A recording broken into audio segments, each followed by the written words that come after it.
বর্মশাইয়ের খুশিটা একবার দেখো, ভীষণ খুশি হয়েছে। কেন? আচ্ছা, তোমরা কি জানো যে সলিড চিকেনের কিমা করে সেই কিমার মধ্যে গ্রেট করে সেদ্ধ আলু দিয়ে আর তার সাথে ওপর থেকে দিয়ে দেওয়া হবে কুচনো পেঁয়াজ, থেতো করা আদা রসুন কাঁচা লঙ্কা, আর তার সাথে অ্যাড করে দেওয়া হবে আন্দাজ মতো নুন আর সঙ্গে গোলমরিচ গুঁড়ো।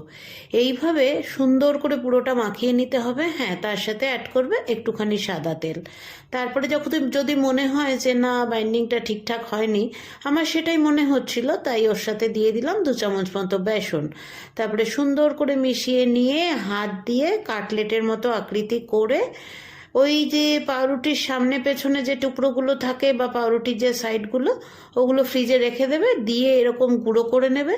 নিয়ে তারপরে ওই কাটলেটটাকে ওই পাউরুটির গুঁড়োর মধ্যে, মানে ওই পোশাকি নাম হচ্ছে ব্রেড ক্রাম্ব, তার মধ্যে উল্টে পাল্টে নিয়ে দেখো 6খানা এরকম কাটলেটের মতো বানিয়ে ফ্রিজে রেখে দাও 1 ঘন্টা মতন। তারপরে তেলের মধ্যে এপিটোপিট করে সুন্দর করে লাল করে ভেজে নাও।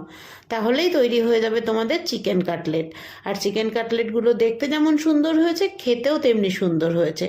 এবার দুধ চায়ের সাথে পরিবেশন করেছি, সঙ্গে আছে ওই যে মোমোর চাটনিটা বানিয়েছিলাম, যে চাটনির রেসিপি তোমাদের দিয়েছি, আর আছে কাসুন্দি কুচনো পেঁয়াজ। বরমশাই খুশি তো আমিও খুশি। টাটা।